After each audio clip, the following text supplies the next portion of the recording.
Туугандар, ассаламу алейкум. Өзүңүздөр жакшы билгендей эле бир айдан бери фуралардын водителин издеп жүрөбүз. Деги эле Россияда бул жумуштан кандай акча тапса болот, кантип бул жумушка орношсо болот, деги эле могул Америкага жунглини аралап барбастан эле Россия жакыныраак бул жакта деле иштесе болобу деген суроолор аябай көп болду туугандар. Менин аты жөнүм Нургазы Жаныбек уулу. Видеонун аягына чейин бирге болуп туруңуздар. Бүгүн дагы бир сонун информационный ролик болмокчу. Туугандар, видеодон 30 секундка алыстабай турсаңыздар. Могу район коммунаркага келип калдым. Бул жерде Республика 312 деген бир таксопаркка келдим туугандар. Машиналар арендага толтур экен. Экономдор 1900дөн безвыходной, комфорттор 2,5 миңден, комфорт плюстар 2,5 миңден баштап 3200гө чейин экен туугандар. Бул жерде 15 миң депозити бар экен, 200 рубльден күнүгө чогулат экен туугандар. Караңыздар, машина толтура бул жакта. Бул жерде машина алгандан кийин обязательно ушул паркта иштешиңизге туура келет экен туугандар. Парктын комиссиясы 3%.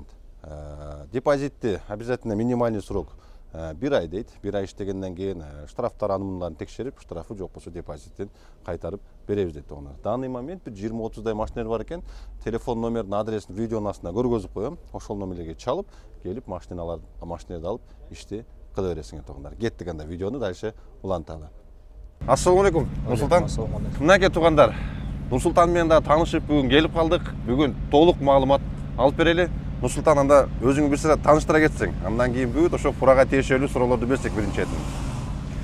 Ассаламу алейкум. Жалпы мекендештер, Москвада иштеп жүргөн. Мен Ош областына караштуу Кара Суу районунун Мадайында туулгам. Азыркы учурда ошо Москвада эмгектенип жүрөм, водитель тармагында. Келгениме уже Москвага 11 жылдын жүзү болуптур. Ошол Нургазы мырза менен сүйлөшүп, ушу биздин мекендештерге жалпы маалымат берели дегенбиз. Фурада иштесе болобу, кандай болот, канча, чо, почем, кайсы минус жактары бар, плюс жактары бар. Ошол азыр Нургазы менен биргеликте бир силерге ачып берейик. Ооба, толук маалымат жеткирип берели. Буга чейин өтө жанагындай көп суроолор болуп атат да, мисалы үчүн Америкага өтө көп жанагынтип жунглини аралап, незаконно барышып, ошол жакта трак айдайбыз деп аябай кыйналып аткан мекендештерди көрүп, деги эле Россияда деле ошол жумуштун иштесе болобу, деги эле канча акча тапса болот деген суроолорду атайын даярдап келдик эле. Биринчиден суроолорду узата берсек. Эң эле көптөн бери кыйнап келген суроо ошол болуп атат да, Нурсултан, жанагы Америкага барып кыйналып ошол жакта жүрбөйлү, бул жакта деле иштесе болобу дегенчи. Конечно, болот эми. Неге болбойт? Америкада эми канча деген билбейм, бирок Европада ошо расходуңан тышкары 200 миң табабыз деп атат да. Таза. Таза. Анан ал жактын минустарын айтсак, тил билбейсиңер, баргандар айтып атат, жол билбейсиңер. Эми мына иштегиле мына. Машина турат. Тапсаңар болот 180 миңден 150 миңден 200 миңге чейин тапсаңар болот. Биринчиси тил билесиңер, жолду билесиңер, үйрөнүп калган жериңер. Бул жерде ошо жанагы чайкана дейсиңер, халал тамак дейсиңерби, бүт баары бар. Силер каалаган нерсе бүт баары бар. Ооба, бардык нерсе бар. Азыр эми мисалы үчүн Европага баргандардан кааласаңар сүйлөштүрүп деле коем.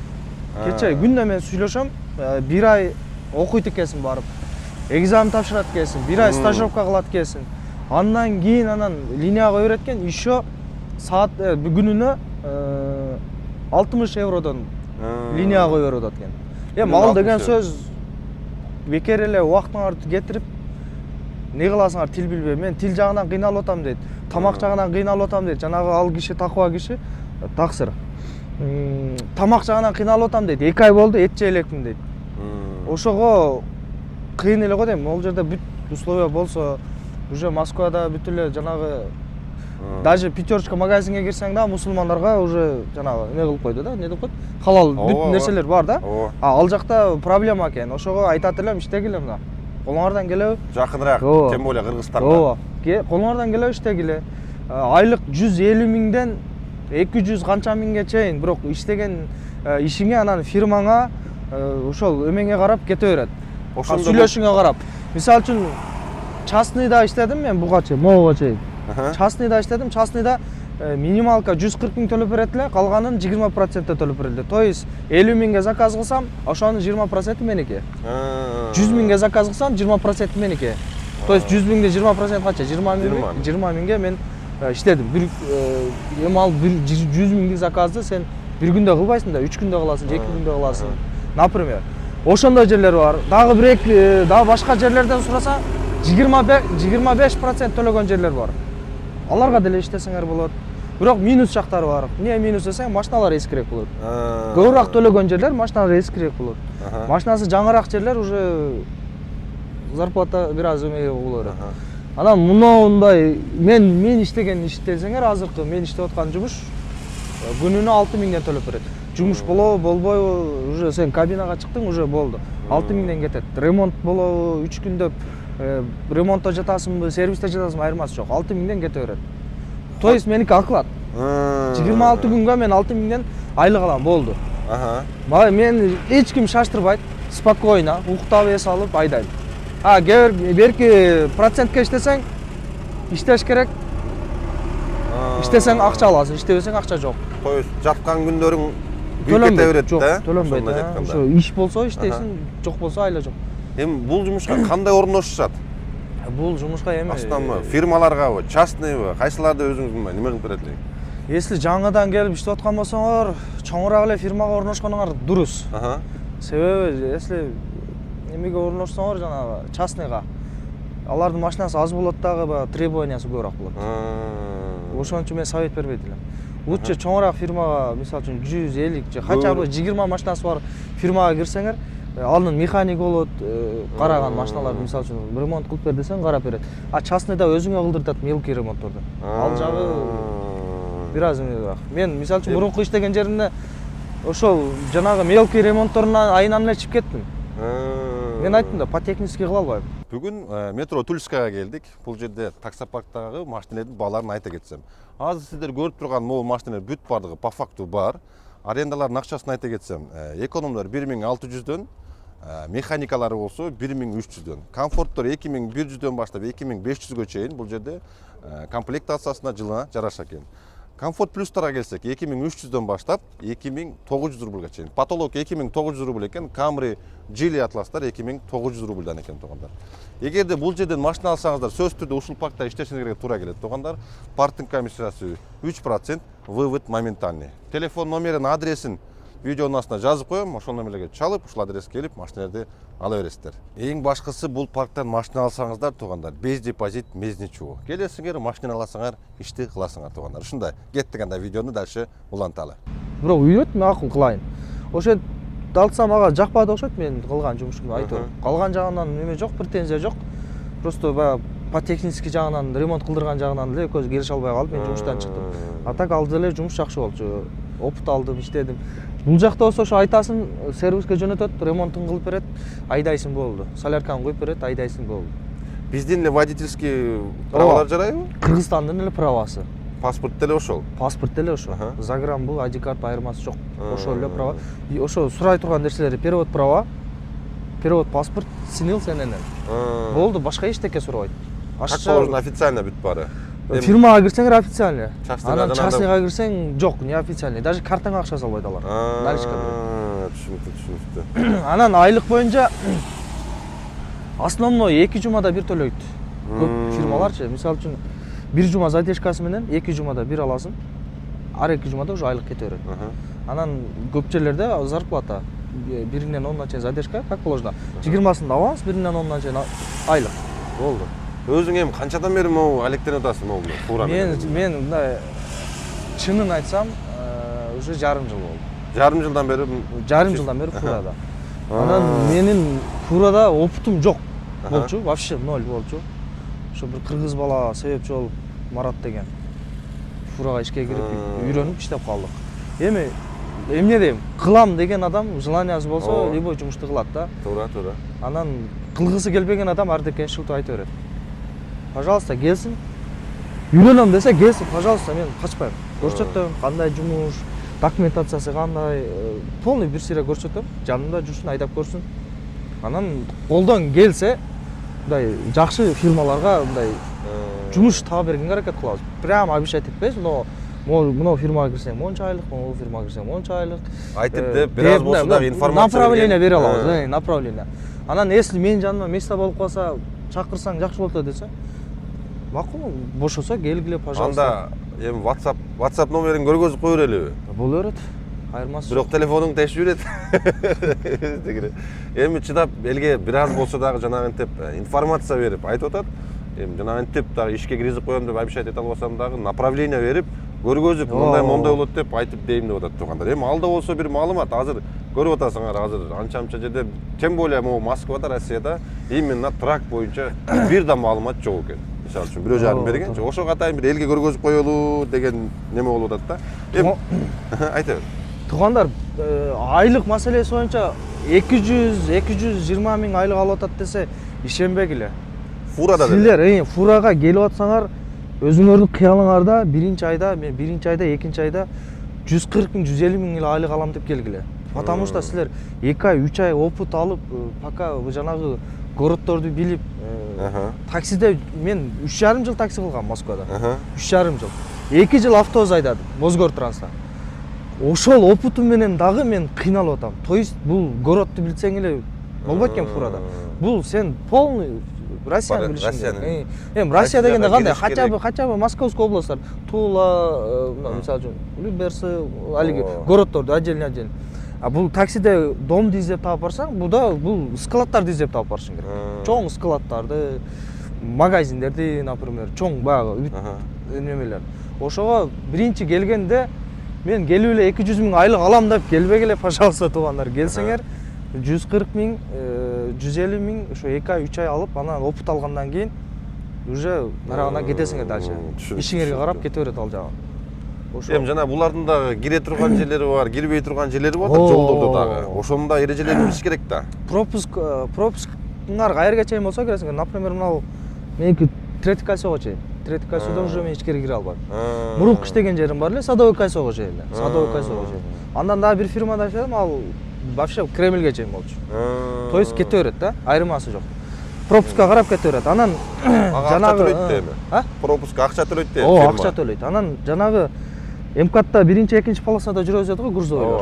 О, кечегиде бир байка айтты, туура эле айтты. Биринчи, экинчи полоса, үчүнчү эмеде дагы основно баягы М2, М4, Симферопольский шосселер, аларда дагы 2 полоса. Основной жанагындай чоң трассаларда 2 полоса. Оң жакта кармаш. Ооба. Анан экинчи полосадан чыгып, үчүнчү полосага өтүп кетсем не болот деген туугандарга. 1000 сом штраф. 1000 рубль штраф. Скидкасы менен, скидкасы менен 500 рубль. Ал штрафты төлөп коюш оңой эле. Ал проблема эмес. Проблема 3 же 4 же 5 жолу штраф ошо 3-чү полосага өтсөңөр пропускту аннулирован кылат. Пропускту аннулирован кылганда дагы кандай кылат? Ол чойтой штрафты жазып фирмага. Анан бир, мисалы үчүн, бир менин машинам айынан башка машиналар дагы страдат этет да. Пропуск алып коет. Фирманыкын общий алып коет экен да, мындай плюс баягы штрафты жазат. Штрафты төлөсөң эле берип койбойт. Кыйнайт, короче. Алыш өтө кыйын да. Ошон үчүн, если демек грузовойго чыксаңар, биринчи, экинчи полосаны строго жүргүлө. Мен деле жаңы жумушка орношкондо ошол превышениеден албайт болчумун штраф. Башка эч нарушениям жок.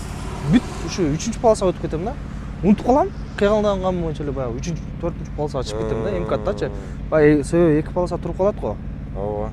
Ошого кыялданган боюнча чыгып кетем, 2-3 жолу штраф алып, катуу предупреждение берип, катуу урушты да. Сенин айыңан жанагы пропускусу аннулирован болуп кетсе, иши жок калтырасың, бар жок. Так что ошого иштейм десеңер, пожалуйста, келгиле. Көрсөтөм жумушту, кандай, не кылат, документациясы кандай. Анан диспетчер менен иштейсиңер буда. Диспетчер сага заказ таштайт, биринчи точкага эрге барасың, ал жерден жүктөйсүң, экинчи точкага каяка барасың. Жүктү түшүрдүң, документти сүрөткө тарттың, жөнөттүң, болду. Сага уже күтөсүң кийинки заказы. Же болбосо заранее эле уже заказ алып коет. Анан фурада Москва, Московская область деп иштесең болот. Же болбосо по всей России деп иштесең. Мен основной эмеде иштейм. Московская область. Алыс кетпейин да? Алыс кетпейин деп. Потому что мен чынын эле айтып коеюн, по технически не очень. Алыска чыксам, мага ким жардам берет? Ошо азыр. Мисалы үчүн мен азыр Москва, Московская областта иштесем, булардын механиги бар. Мен бир жерде бузулуп калдым, жасай албайм. Мен жасай албай турган нерсе. Эми хорошо, жана воздухту заглушка кылсаң болот. Бирдеме кылып сервиске жетсең болот. но если серьезный болсо мен иштеке кыла албайм, колуман келбейт. Алар машинасы менен келет, машинамды жасайт, кача сервиске жете турган, сервиске апарам, ал жерден оңдоп, анан дальше мен жумушка кетем. Значит, А если по всей России болсо хотя бы опыт керек да, опыт жанагы бетсцена деген сөз бар го. Техниканы түшүнүш керек, кай жерде эмне турат. Например, элементарно мага бир келип туруп, могул жерде мындай нерсени тап десе, мен ал деталь кай жерде турушун билбешим мүмкүн да. Ошого мен, если желательно опытыңар жок болсо, Московской областта эле жүргөнүңөр дурус, потому что силерди Москванын любой жеринде таап барат. Машина менен келет, ремонт жасап берет. По России катат эткендер ответственностьти жана оңдогонду өзү мойнуна алабы? Жок, мойнуна албайт. Хотя бы сервиске жете тургандай кыла тургандар да. Түшүндүрбү? Хотя бы, мисалы үчүн бир жерде бузулуп калды, ээн талады. Эмне кыласың? Колуңан эчтеке келбейт. Хотя бы ушу сервиске жете тургандай кылып ремонт кылыш керек да. Анан по всей России дегенде кандай, анан ал алыскы жол биринчиден, экинчиден тааныш жок ал жакта.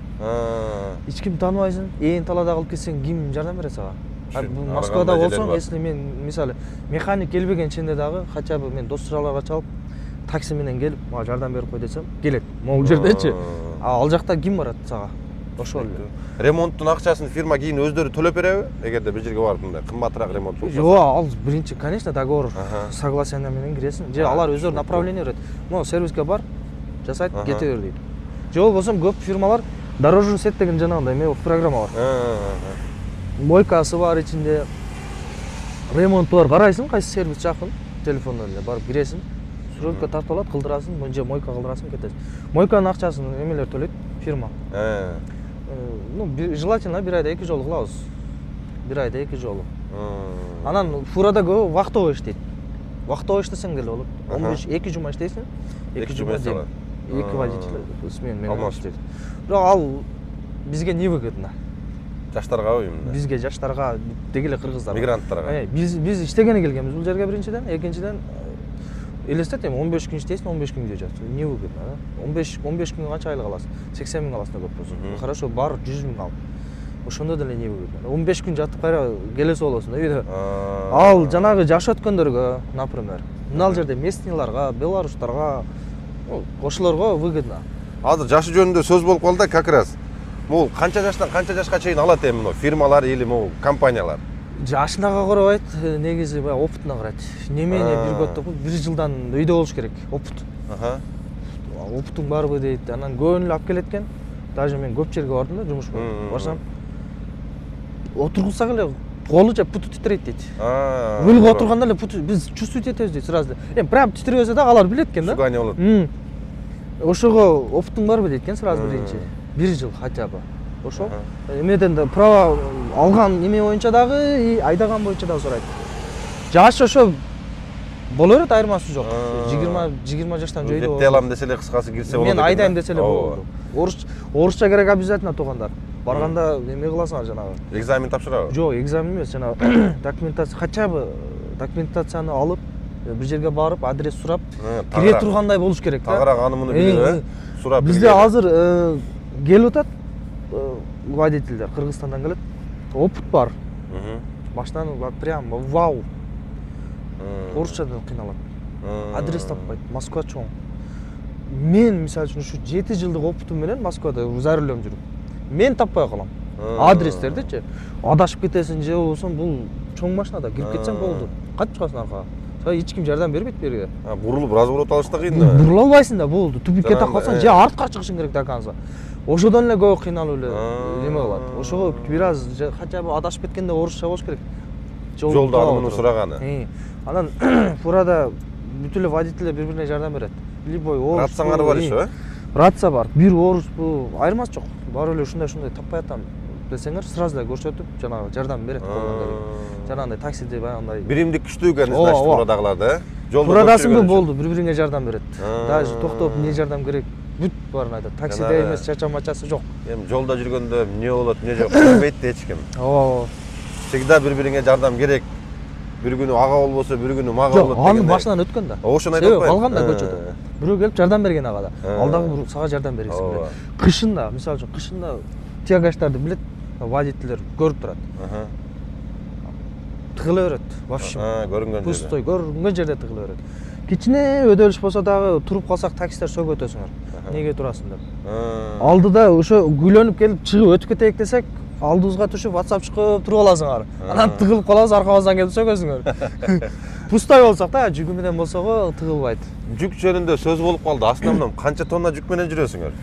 Өзү эзи Московской областта иштесеңер, основной смотря баягы фирмаңарга да. Кайсы фирмада иштесең, көп мен азыктын мына иштеп аткан фирмам абсолютно 20 тонна. Су ташыйм. Пятерочканын суусун ташыйм. 5-литровый. 5-литровый, полтора литра. Только су. Бир жагым су, обратно пути уже по пути алып келебиз. То есть 20 тоннадан мен пока аз жүктөй элекмин. Мурунку иштеген жеримде 7 тонна, 5 тонна, 10 тонна, 20 тонна жүктөгөндө оор деп коелук элек. А так буда 20 тонна. Өзүңөрдүн трак менен иштесеңер болобу, например? Ушул боюнча информация жок. Мисалы үчүн өзү сатып алып, какой-то компания менен жанагынтип келишип дегендей. Если машина болсо, onu караштырса болсо керек деп ойлойм, бирок мен ушул тууралуу эч бир адам жолукпады да мага. Основном тааныштарың бүт эле ушундай. Монда компанияга иштегендер, компанияга иштегендер, айлыкка иштегендер. Түшүнүктүү. Эми канчанчы жылкы трактор булар? 2018. 2018. Кандай булар? Жаңы деп эле эсептелинеби эми силердин эмеңер боюнча? Биздин мен Москвада иштегендерден сурасаң, жаңы эле. Биз боюнча жаңы. Жаңы. Мурунку иштеген жеринде 2007-жылкы Манайдачы, механика. Механика, а булар автомат, а? Бул автомат. Механика болчу мурунку маным. Бул автомат, комфорт, еще Mercedes Actros. Мен айдагандар билет, тур айдагандар билет.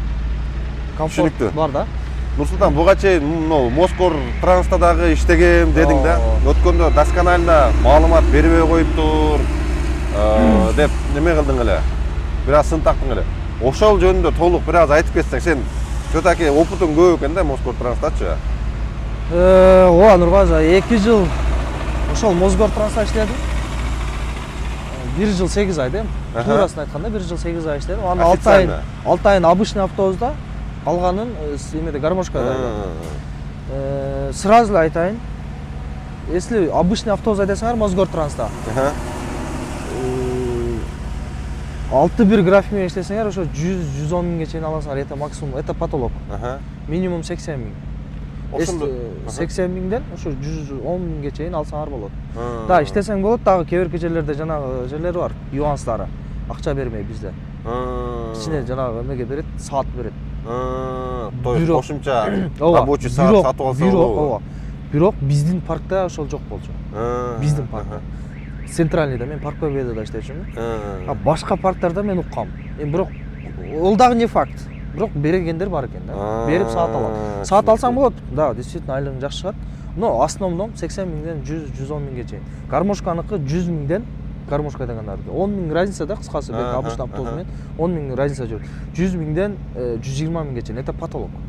Потолок 120. Сааты канча болуп калат өткөндө жанагы? 220, 230, 240, 250 кейти максимум. 320 саат андай дегендер. 320 саат мен билбейм. Если мага берсе мен иштей албасам керек деп ойлойм. Потому что мен 220 саатты жабыш үчүн дагы мен уже чарчап калчумун. Потому что физически, морально да. 6-1 иштейсиң. Билесиң, 6-1 график менен 220 саатты жапсаң, бир күн эле дем аласың да. Еще айына бир күнбү? Жок, жумасына бир күн да. 6-1 болгондо ошо жумасына бир күн. Элестет 320 саатты жабыш, мен билбейм, ал терминатор эле болуш керек го дейм. О 320 саат эми может жапкандар бардыр, мен ишенбейм мисалы.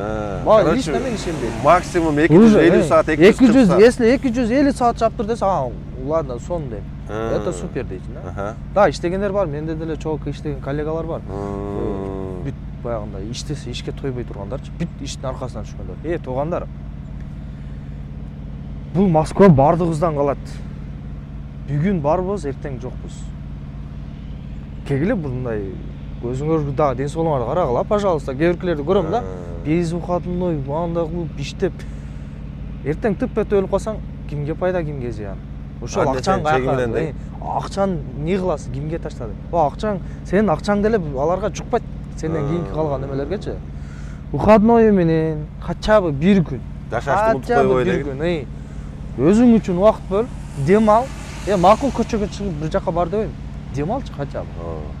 Досторуңа жолугуп, мээңе салдырып. Биздикилер ушу иш. Мына таксиде. Кече бала чыгардым, Немеден жанагы авария болуп кетти. Ооба. Баткенден. Жаңы келдим. Мен түшүнүшүм боюнча капа болбо тууган, бирок орусча деле жакшы.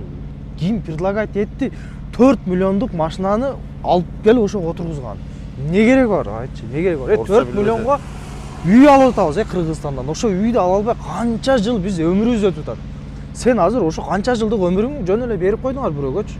Не кереги бар силерге? Не кереги бар? Келгиле, пожалуйста, иштегиле, мен иштебегиле дебейм, иштегиле. Бургаз айтканда бир аз опыт алгыла, машина мать салып алып, хотя бы көргүлө погороду. Бул Москва чоң. Мен деле Кыргызстандан өзүмө ишенип келип, биринчи рульга отурганда үйүмү таппай 110 километр айланып, анан үйүмү тапканда мен бир жума машинага отурбай койгом. 2013-жылычы, например, да? Бир жума машинанын жанына отурбай койгом, потому что мен уже билип калдым да, адашып кетсең таппай калышым. Мен үйүмү таппай 110 километр издегем. Ал маалда навигаторлор багында иштебейт болчу. Ошо жаңы келген немелерге, баягы жаш балдарга иштесе ишке тойбой турган мезгилинде таксиге чыкпагылачы, пожалуйста, туугандар, таксиге чыкпай эле койгула. Мен алиг жаманатты кылбагыла, иштесе болот. Да, иштесе болот. Бирок жаңы келгендер орусчаңар азыраак болсо жөн эле башка жумуш кылып көргүлө. Кача бир жарым жыл. Опыт алгыла. Мен 2018-жылы, 2016-жылы БК деген бала менен таксопарк иштеткенбиз, Бириндик деген. Мени эсиле тааныгандар болсо айтса керек. Ошондо жаш балдар келчү бизгечи. Правасы да алган 2 ай, 3 ай болгон. Мени эмеге улап берди. Жанагы таксопаркка улап берди. Не десе, мен белим ооруп атат, же болбосо башка жумуш кыла албайм дейт. Карасаң жап-жаш бала. Бүт баары сон. Мен ошо маалда жаштык кылып, ошо балдарды мен таксопаркка улап койгон экенмин. Стаж кылыпчы, например, мен азыр эми түшүнүп жеттим, ошондо бекер кылган экенмин. Мен аркама может болду, болбоду, мен аны билбейм, бирок бирдеме болсо жоопкерчилиги менде калган да. Тура эле. Азыр деле ошого менен заниматься этип аткандар бар дейм. Ооба. Туугандар таксопарк иштеткендер, айланып кетейиндер, пожалуйста. Улабагыла. Даже 3 жыл 1 ай калды да бирдеме кылбайыкпы дегендер келип атат. Мен көп угатам да, келет 1 ай калды, 1 жыл калды, таксиге улап бер. Таксиге чыгасың туура 1 ай иштейсиң. 1 ай сонун болот сендечи. Күнүнө 10 миңден токтотпой урасың. 1 айдан кийин сразу кетет. Аркага кетесиң сразу эле. Жадайсың, иштегиң келбейт, обедке чейин уктайсың. Анан Кыргызстандан чала баштайт, акчасы ал дейт. Арендадан минуска кетесиң, эми баштан өттү да алдарчачы. Баштан өткөн как эле. Да, иштегендер бар. Мен билгенден до сих пор такси кылгандар бар. Мен ошо таксопаркка иштеп жүргөндөгү водительдер до сих пор мингендер бар да. Ошол маалда Galaxy минет эле, азыр деле 7 орун минет да. Бар эми, бирок ал бардык эмес да. То есть айтайын дегеним, келип эле таксиге кызыкпагыла туугандар. Жөн эле башка жумуш кыла бергиле. Доставкага чыккыла, грузовой машинада келе, газель айдагиле. Например, нан доставка, суу доставка азыр ошун көбөйүп кетти го. Битта 150 миңге бир Nexia алып, Яндексте иштегиле. Ошол таксинин пулун табат. Эми өзүң ишиңе кайтсак, Нурсултан, фурада жүрөсүңөр дейм, канча айлап жанагынтип үйгө келбей калган немелер болобу? Эми дальнобойдо эле кечиш келем, монун ичинде жашап ошентип жүрүп каласыңар го дегеним. По всей России дегендер 1 ай Москваны көрбөйт. Почти даже андан да кетти, болду, жүктү алды, кете берет. Пенза, үйүн унутат ошо бойдо. Пенза, Самара кете берет. Бир жерден бир точка ушинтип айланып жүрөшөт экен. Москвага 1 айда келсең, ал өтө жакшы. Келбейсиң. По всей России кетесиң. Жана контракт окшогон сыяктуу иштеп калса. Айлыгыңы ошо жана картаңа кыргытып коелу, ошол жерде эле айлыгыңды алып, ошол жерде тиричилигин кылып, тамагын кылып жасап, бүгүн Пензада жүрөм, бүгүн эмеде Курста жүрөм, бүгүн Питерде жүрөм деп жүрө бересиң да. Айырмасы жок. Сен өзүң дайым ушинтип өзүң жалгыз айдайсың Мазданы? Жалгыз айдайм. Жалгыз. Бу жерде бүт эле жалгыз айдайт го дейм баары. Анан эми Московский областта иштесең, 6-1 график. Кетесиң. Чыгасың, кетесиң, болду. Бир күн үйгө келесиң. Болду. Бул эми трактардын багасы канча турат где-то? Кабарың жокпу анда? Эми рабочий состояниядагысы ошо 4-5 миллион болуп кетет. 4-5 миллион. Бул Могу немеси Кечеге жок де элеби? бир таанышым алды, 4 миллион канчага алдык деди, ушундай алдык деди да. Эми андай эле кымбат эмес экен биздин могу анча-мынча китайский машинелерге караганда. Жок. Обычный бир таксиге 4 миллион эсептеп атпайбы? Ошону Кечеде айтам да. 4 миллион эсептеди да анага делечи, бечара. 4 миллион болсо деле 3 миллион эсептеп атпайбы? Элестет. Обычный машина. Ну, алгыла. Колуңардан келе ким жанагы иштетип атасыңарбы, жанагы чыгарып берип атасыңарбы выкупка машина? Чыгарып бергиле биз иштейбиз. Лизингке. Лизингке чыгарып бергиле, мына биз иштейбиз, дайымбыз. Кыргыз водительдерге чыгарып берсин. Водительдер ачыкла иштейбиз. По России иштеп. Вообще, по России десеңерби, Московская область десеңерби, иштеп беребиз мына. Ошо 4 миллионго бизге деле чыгарып бергиле машина. Жакшы вариант. Бул могул чагач өзү элеби же могу общий комплект турабы? Бул өзү эле, ажел, голова ажел. Прицеп ажел. Прицеби канча турат эми?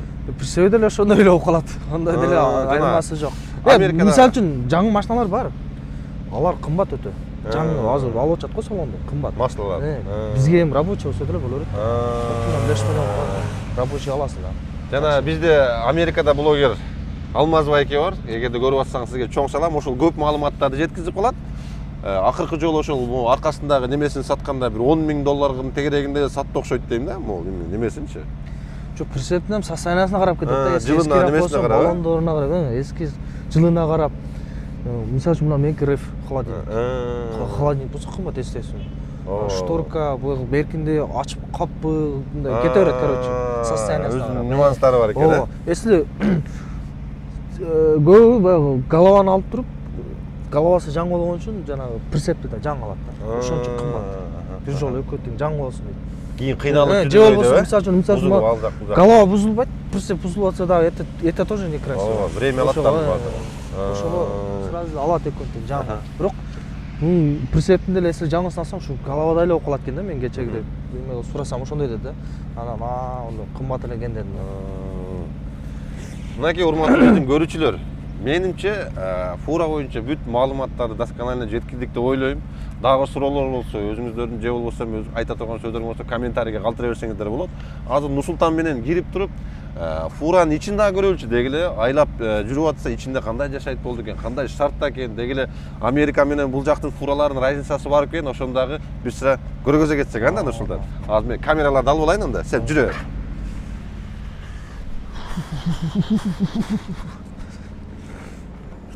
Так, тугандар, бисмилла деп бунун içine çıkalı. Burada da hop. İçlerine büyüt var yok var eken. Tapçıkalarını onda koyup koysunlar. Tamашный. Пропан deyt. Moğu tamak aşkılasınlar o. Bu gaz tamak aşkılası. Çay kaynatırız. Tak, onda ortaga koyup alıp, жылдырып алып туруп, неде жана аны муну биширип жейсиңер да. Тукум кууруп, лапша аны муну кайнатып. Тамак, бүт бар тамак. Короче, как положено эле бутуңарды чечип алып бунун ичинде. Как үйдө эле жашайсыңар да. Мен баягы мен тамашалап досторума айтып коем. Бул жак менин спальныйым. Бул жак ишканам. Бул жак кухням. Нар жака өтөм кухня. Бул жака өтсөм ишканам, бул жака өтсөм уже спальный үйгө кирем. Ошол эми. Жанагы студия экен да, мындай айтканда орустардын студиясы сыяктуу. Бүт бардыгы. Досторума күлүп калам ошентипчи. Бөлүп койгом да. Эми ошол мусорный ящигим. Бул жакта продукталарым, кастрюль, идиш-аяктарым, чай кайнаткан чайнектерим турат. Бул жак болсо холодильник. Ал жакта холодильник. Холодильник. Өзүңө ылайык тыккан экен, бүт бары бар. Саласын, тамак жасап, бияка салып алам. Ошо. Так, бунун двух спальня окшойт, э? Ооба. Если эки бала болуп айдап калып, неме болсо? Экинчи этаж бар. Анан полкам чай иче турган. Муну чыгарып алып ошол жерде. Мынау эми башка машиналарда жок, мына Актроста бар. Турник. Асылып кичине разминка кылып турасың. Асылып кичине эме кылган. Анан ошол. Башка. Люк. Мына жактарга кийимдеримди салам. Полкалар, бүт. Полкалар. Ооба. Анан ошол. Бул рациялар экен, э? Бул рация, магнитофон, мына тахограф. Тахографты түшүндүк. 2-3 жолу бүт балдарда неме кылып кандай иштейт? Неме фура айдайм дегендер тахографыңарды бүтүрүп келгиле. тахографты каерден бүтүрөм дегендер үчүн ошону Тахобанк деген навигаторго эле Яндекске Тахобанк деп жазсаңар чыгат, барат. ошону көп жазышты немегечи комментарийге. Тахобанк деп эле жазасыңар навигаторго, барасыңар, кайсы жакын болсо ошого барасыңар, 6000 акчасын төлөйсүңөр, 120 10 күн 15 күндө даяр болот. Барасыңар, кол койду алсаңар, ала келе жатасыңар. Ошол Тахобанк. Анан жанагы эмелер мошенниктерге ham попал болушту бир-эки балачы. Именно могул тахону алыш үчүнбү? Тахону турлап берем деп 4000 акчаңарды картага акчага которгузуп туруп 2-3 күндө дайын болот дейт. Ишенбей келе. Которгондорду көрдүм дагы, ала албагандарды дагы көрдүм да. Көз ишенбей келе. Анан дагы бир неме чыгыптыр, бир бала. Мен көрдүм, сүйлөшкөндөрүнөн, SMS-леринен бүт баарын көрдүм. Одиночкага жумушка киргизем дейт. Немеден жазат, WhatsApp'тан силерге. Мен ойлоп калдым, бул түрмөдө отурабы же ошондой мошенникпи билбейм го, бирок точно эме кылат, жана ишке киргизем деп туруп, ошол Тахобанкка, тахографка ошо бирдемкелерге акча алып жоголуп кетет. Эч качан ишти көрбөй туруп, начальникти көрбөй туруп, барып жумушту көрүп, жолугуп салам алейкум демен сайын эч кимге акча которуштун кереги жок. Предоплата кылбаш керек. Андай иш, мындай иш, Жок, предоплата деп, ошентип алдап атышат экен. Ооба, мен көрдүм. Алдагандарды көрдүм. Одиночка газонго ишке киргизем күнүнө 6000 деп. Мен айттым да, если фурада жүрүп мен 6000 таппайсам, сен кайдан одиночкадан табасың дедим да. Тем более ал 6000 резине да, бул уже бул жерде баягы эме турат да, ложный информация. Туура. Ошого ошол. Анан видеорегистратор алгыла. Обязательно. Кече бала. Жана Дастанбектин окуясынан кийин, Кече мойнуна илип койду го. Эмне? Видеорегистраторуң болсо эч ким эчтеке кыла албайсың сени. Ушул 5000 эле турат. 5000 эмес, айнанып кеткен бир 2000-3000 деле алып. Ошо деле жарай берет. Жарай берет. Тартса болду. Не обязательно 10.000 алып, Мына мен 5000 эле алып койдум, мына турат. Так, сонун кылып монтип ароматизаторларды коюп койсуң. Ооба, ароматизатор. Бүт бардыгы жакшы, таптаза, постоянно жыйнап, ушинтип жашап, күнүңөр өтө берет. Өзүң үйүңдө эле карайсың. Ошо, если неме кылсаң деле, өзүң жашаган жер таза кармаган жакшы го дейм. Ошо бүт баары условиялар бар. Ушинтип эле жашай беребиз. Ал бир жумада бир жум алабыз. Нурсултан, рахмат сага ушунчалык убактыңды бөлүп, бизге толук ушинтип кыргыз элине информация берип, дагы да болсо бир жакшы информация болду деп ойлойм, туугандар. Колдон келишинче аракет кылдык. Билбегениңерди дагы комментарийде жазып, дагы эл журтка бөлүшө бергиле. Баарыңыздарга ийгилик. Эмки видеодо көрүшкөнчө сак саламат болуңуздар, туугандар.